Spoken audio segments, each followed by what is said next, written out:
بسم اللہ الرحمن الرحیم۔ السلام علیکم ورحمۃ اللہ۔ کسی سلطنت میں ایک نوکر جو کہ 10 سال سے اپنے آقا، اپنے جو مالک تھا اس کی خدمت کر رہا تھا، وہ سلطنت کا بادشاہ تھا۔ ایک دفعہ کیا ہوتا ہے کہ وہ کسی غلطی کی وجہ سے اسے سزائے موت کی جو ہے وہ سزا سنا دیتا ہے۔ وہ شخص انتہائی حیران ہوتا ہے کہ میں نے 10 سال انصاف کی، بادشاہ سلامت کی خدمت کی ہے۔ انتہائی رنجیدہ ہوتا ہے۔ بادشاہ سلامت بالکل رحم نہیں کرتے اور وہ کہتے ہیں کہ میرے جو آوارہ کتے ہیں جو، ان کے سامنے اس کو پھینک دیا جائے، ان کے پنجرے میں اس کو پھینک دیا جائے تاکہ وہ اس کو چیڑ پھاڑ جائے۔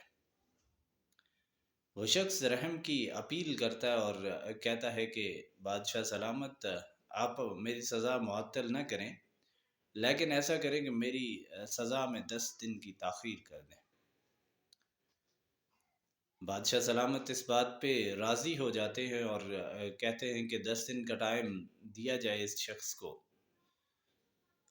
وہاں سے فارغ ہونے کے بعد وہ شخص ڈائریکٹ ان کتوں کا جو سنبھالنے والا جو ہوتا ہے، جو پنجرے کا نگران ہوتا ہے، اس کے پاس چلا جاتا ہے اور کہتا ہے کہ مجھے 10 دن ان کتوں کی خدمت کرنے کا موقع دیا جائے۔ وہ شخص بخوشی راضی ہو جاتا ہے اور 10 دن وہ ان کتوں کی رکھوالی، ان کو کھانا پلانا، ان کی خدمت کرنا جو ہے وہ شروع کر دیتا ہے۔ 10 دن گزرنے کے بعد جب اس کی سزا کا وقت آتا ہے تو بادشاہ سلامت اس کو پیش کرنے کا حکم دیتے ہیں اور اپنے سامنے، اپنی آنکھوں کے سامنے اسے جو ہے وہ کتوں کے سامنے پھینکنے کا حکم دیتے ہیں۔ جب اس شخص کو کتوں کے پنجرے میں پھینک دیا جاتا ہے تو کیا منظر دیکھنے کو ملا؟ وہ کتے اس شخص کے پاؤں چاٹنا شروع ہو جاتے ہیں، اس کے ساتھ کھیلنا شروع ہو جاتے ہیں۔ بادشاہ حیران ہو کر غصے میں کہتا ہے کہ میرے پالتو کتوں کو کیا ہو گیا ہے؟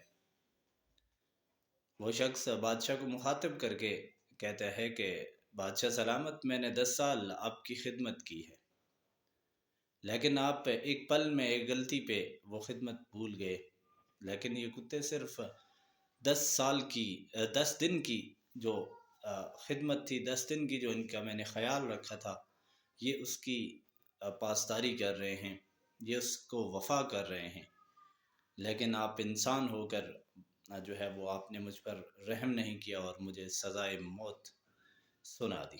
بادشاہ اپنی غلطی کا احساس کرتے ہوئے بڑے رنجیدہ ہوتے ہیں اور کہتے ہیں کہ اس شخص کو آزاد کر دیا جائے۔ بالکل ہمارے معاشرے میں بھی ایسی چند چیزیں موجود ہیں کہ جس میں اگر ہم احساس چھوڑ دیں اور اگر ہم انسانیت کا جو ہے وہ دامن چھوڑ دیں تو پھر ہمارے اندر اور جانوروں کے اندر کوئی فرق موجود نہیں رہتا۔ جیسے اس بادشاہ نے ان کتوں سے سبق سیکھا، ہمیں بھی چاہیے کہ ہم اس کہانی سے سبق سیکھیں اور ہمارے جو روزانہ کے معمول ہیں، ہمارے جو روزانہ کے جو ہماری زندگی کی روٹینز ہیں، ان میں ایسی انسانیت کا مظاہرہ کریں تاکہ کوئی بھی دوسرا شخص ہم سے جو ہے وہ متاثر نہ ہو۔ اور یہ ہمارے دین کا بھی حکم ہے، ہمارے نبی صلی اللہ علیہ وآلہ وسلم کا بھی حکم ہے، اور اس کے ساتھ ساتھ اللہ تعالیٰ اس چیز کو بہت پسند کرتے ہیں۔